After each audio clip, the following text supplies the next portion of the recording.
देखिए, इस प्रकार का बयान प्रधानमंत्री जी का हम लोगों ने जब नोटबंदी हुई थी तब भी सुना था। उन्होंने कहा था नोटबंदी के बहुत सारे फायदे हैं, काला धन खत्म हो जाएगा, आतंकवाद खत्म हो जाएगा।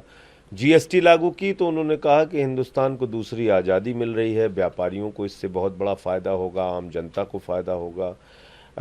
जब किसानों का बिल लेके आए तो बोले कि किसानों के जीवन में क्रांतिकारी परिवर्तन हो जाएगा। लेकिन तीनों वर्ग दुखी हुआ, आंदोलन उसने किया सड़क पर निकल के, और मोदी जी फायदे गिनाते रहते हैं।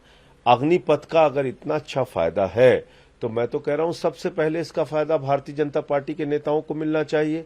अमित शाह के बेटे और उसके परिवार को भेजिए अग्निवीर बना के, आप भेजिए बीजेपी के सांसदों और विधायकों के बेटों को अग्निवीर बना के।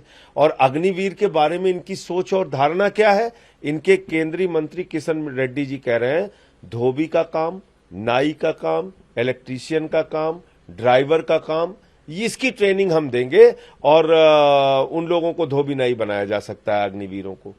तो अग्निवीरों के लिए क्या सोचती है भारतीय जनता पार्टी? इनके एक नेता कहते हैं कि साहब हमारे यहाँ बीजेपी दफ्तर के गार्ड हम बना देंगे, कोई कहता है हम तुमको धोबी बना देंगे। तो ये सोच है आपकी। और अग्निवीर देश की सेवा के लिए जा रहे हैं, सेना में देश की सेवा करने के लिए, भारत माता की रक्षा करने के लिए जा रहे हैं, या वहां धोबी और नाई बनने के लिए जा रहे हैं? बिहार बीजेपी के एमएलए उनका बयान है कि ये एंटी नेशनल लोग हैं जो इस तरह मैंने उसका बयान सुना, वो मैंने उसका बीजेपी के उस विधायक का बयान सुना, हरभूषण ठाकुर उसका नाम है, बिहार का विधायक। वो कह रहा है ये नौजवान जो आंदोलन कर रहे हैं वो जिहादी हैं। भाजपा के खिलाफ जो भी आंदोलन करता है कभी वो खालिस्तानी हो जाता है, कभी पाकिस्तानी हो जाता है, कभी देशद्रोही हो जाता है, कभी जिहादी हो जाता है, कभी आतंकवादी हो जाता है। तो इस देश के लोगों को भी ये सोचना पड़ेगा कि आपको चाहे भारतीय जनता पार्टी की नीतियां मरने को मजबूर कर दे, आप उसके खिलाफ आवाज नहीं उठा सकते।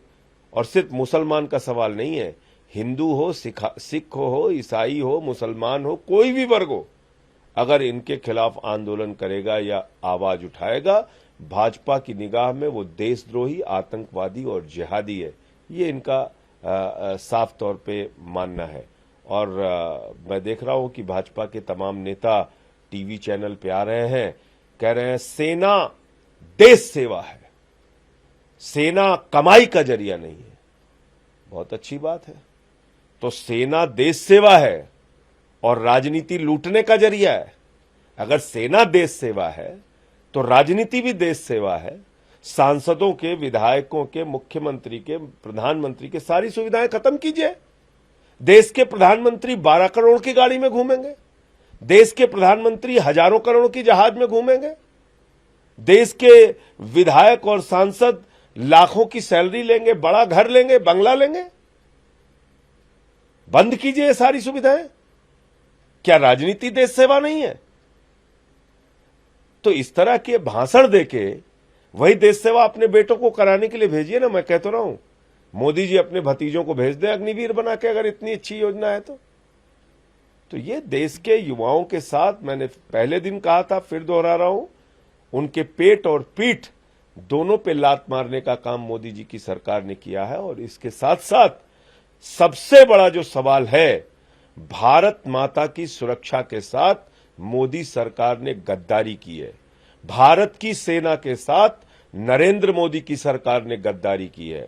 और ये बात मैं इसलिए कह रहा हूं कि पहले जो सैनिक भर्ती होते थे, 1 साल की ट्रेनिंग, 1 साल बटालियन में ट्रेनिंग, कठिन परिश्रम, 5 साल 6 साल बिताने के बाद युद्ध जैसी परिस्थितियों में उनका इस्तेमाल किया जाता था। अब क्या हो जाएगा?